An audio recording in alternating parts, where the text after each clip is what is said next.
Lundi matin, de bon matin, voilà, on commence par une bonne session cardio afin de bien réveiller le corps pour la semaine d'entraînement qui l'attend. Voilà, c'est pas une session tranquille, faut bien s'envoyer car c'est important de travailler les barres, mais c'est encore plus important de travailler le cardio et tout le reste. Et voilà, faut mettre la même intensité dans tous ces types d'entraînement. Donc le lundi, le matin, ça pique, c'est jamais très fun, mais c'est primordial et surtout ça fait partie du jeu et je dirais même que c'est la base de toute votre fitness. Et ben c'est parti.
Comme prévu, ça piquait. C'était pas ce que je pourrais appeler quelque chose de fun, mais c'était cool encore une fois. C'est toujours sympa. J'adore tous ces trucs d'engine ou c'est d'endurance, des paces répétés, savoir comment tenir un pace, savoir comment gérer son effort pour tenir ce pace. Et dans un premier temps, surtout savoir quel pace tenir, car c'est vrai que souvent on se trompe, des fois on se voit trop beau, des fois trop faible. Donc ça, c'est vraiment important de se connaître. Et voilà, moi j'aime bien ce genre de travail. T'as un pace, t'as un plan, tu dois le suivre, t'essaies de le suivre. Tu fais ton engine, tu sais quand repartir, quand te reposer, donc c'est toujours sympa. Et comme j'ai dit, c'est tout aussi important que le travail de force ou de gym. Il faut travailler ses engines, il faut travailler son moteur. Et c'est important d'y passer peut-être plus de temps que les autres choses. Parce que c'est ce qui va conditionner vraiment tout votre fitness pour tout le reste. C'est bête à dire, mais c'est ça. C'est toujours pareil, si on veut rajouter... J'aime bien faire cette métaphore, mais c'est vrai que c'est un peu comme si vous avez un petit moteur et que vous cherchez à mettre beaucoup de chevaux dessus, beaucoup de puissance, etc. en rajoutant plein d'accessoires.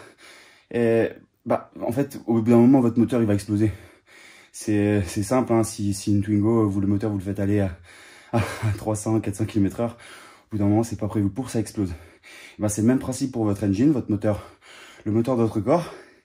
Si vous avez un petit moteur, que vous n'avez pas assez travaillé, et qu'ensuite vous mettez beaucoup de volume d'entraînement, beaucoup de travail de force, de gym, etc., tout plein de trucs, et ben, au bout d'un moment, votre moteur, il va exploser. C'est-à-dire que vous allez surentraînement, vous blesser, baisse de motivation, etc., tout ce qui va avec, hein, et j'en passe. Et donc voilà, c'est important de d'abord construire ce moteur, construire cette base qui va vous permettre de vous entraîner plus, et ensuite d'ajouter tout le reste. Et pas dans l'ordre inverse, c'est super important. Et voilà, après, je parle pour mon expérience perso, encore une fois, hein, donc c'est vrai que je ne suis pas la science infuse, loin de là, je suis toujours à l'écoute hein, d'apprendre à droite à gauche, mais de ce que j'ai appris, c'est quand même super important d'avoir un gros moteur et surtout de travailler pour par la suite ajouter des chevaux dessus. Maintenant, c'est le début de l'après-midi, il est à peu près 14h, 14h30. Ça va être parti pour une session un peu plus axée force avec du snatch toujours un peu en endurance de force. Et pourquoi pas après si je me sens monter sur une rep un peu plus lourde sous fatigue.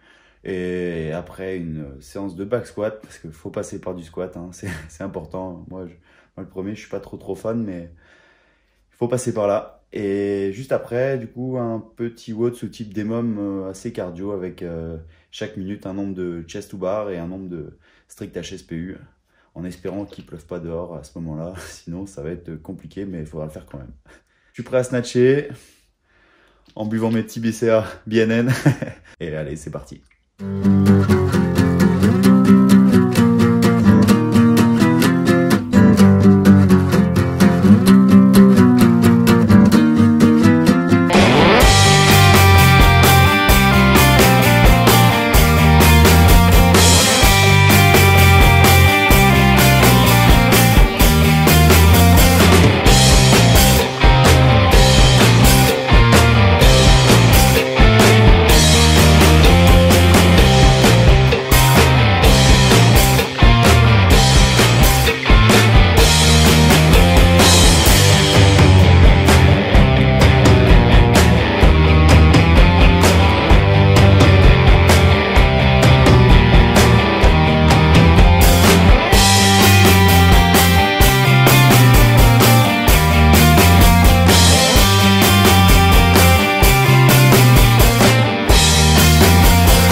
qui me demandent et qui à chaque fois mettent des petits commentaires là-dessus, pour la petite histoire, voilà, toutes ces affiches qui sont à peu près partout dans la salle, hein, voilà.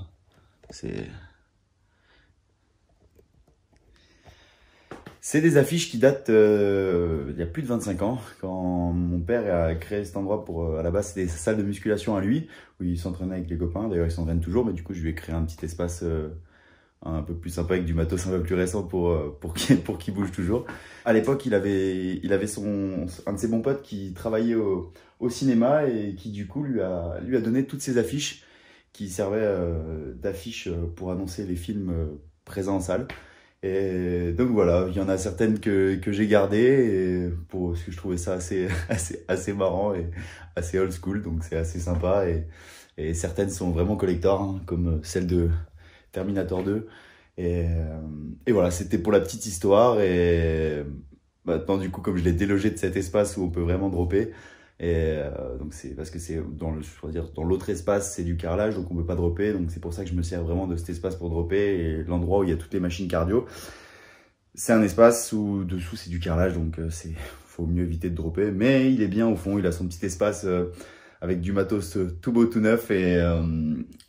Et pour aussi la petite histoire, voilà, ma mère et ma sœur ainsi qu'Amélie s'entraînent énormément aussi dans cet endroit. Et c'est vrai que ça fait plaisir de voir ces deux parents continuer à être très actifs et sportifs.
Le back squat c'est fini, voilà, c'était une bonne séance. Voilà, je suis vraiment content de ce que j'ai fait, étant donné j'avais un peu les jambes après le snatch, je me suis dit wow, tes jambes sont parties, sont plus là. Elles sont un peu fatiguées, je crois que ce matin je les ai laissées sur le bike et sur le rameur pendant la session d'engine. Donc voilà, mais je suis content de ce que j'ai réalisé. Voilà, c'est une bonne séance. L'important c'est, comme je l'ai dit, le lundi, réaliser les tâches qu'on avait prévu de faire.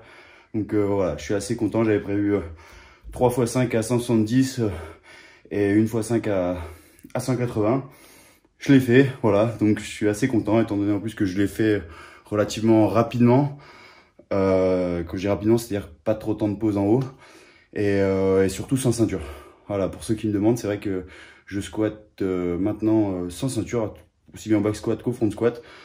Parce que voilà, votre sangle abdominale, elle vous sert de ceinture. Et si vous avez un gros back squat et un gros front squat sans ceinture, et ben le jour où vous en mettez une, votre max sera d'autant plus important. Donc voilà, la ceinture c'est pour quand on a un max à réaliser en compétition ou etc. Voilà, mais là à l'entraînement, autant se renforcer complètement et travailler sans ceinture. Donc c'est vrai qu'au début il faut accepter de mettre un peu moins lourd que si on avait la ceinture. Mais après, croyez-moi, vous verrez la différence quand vous faites du snatch ou du clean ou etc. d'autres mouvements, aussi bien même du deadlift. Donc voilà, faites confiance à vos abdos, mettez moins lourd, squattez sans ceinture et vous verrez que que vous réaliserez des bons progrès, surtout si vous stagnez. En tout cas, moi, c'était mon gars, je stagnais un peu en squat. Et voilà, j'ai toujours été assez facile en squat. Bon, j'ai pas un gros max non plus, c'est pas un truc de dingue. Mais c'est vrai que je stagnais et je mettais tout le temps une ceinture. Voilà, un jour, c'est vrai que j'en ai discuté avec un ami, il m'a dit mais tu devrais mettre sans ceinture. Donc je l'ai fait, j'ai mis un peu moins lourd, j'ai commencé à squatter sans ceinture. Au début ça piquait et j'avais l'impression d'avoir zéro force. Et après au final tu te sens vraiment bien et tu vois la différence sur tous tes autres mouvements où tu deviens beaucoup plus fort et beaucoup plus gainé. Donc voilà, c'est super important. Et je dirais même que ça renforce énormément pour le deadlift. Et ben c'est parti pour la suite.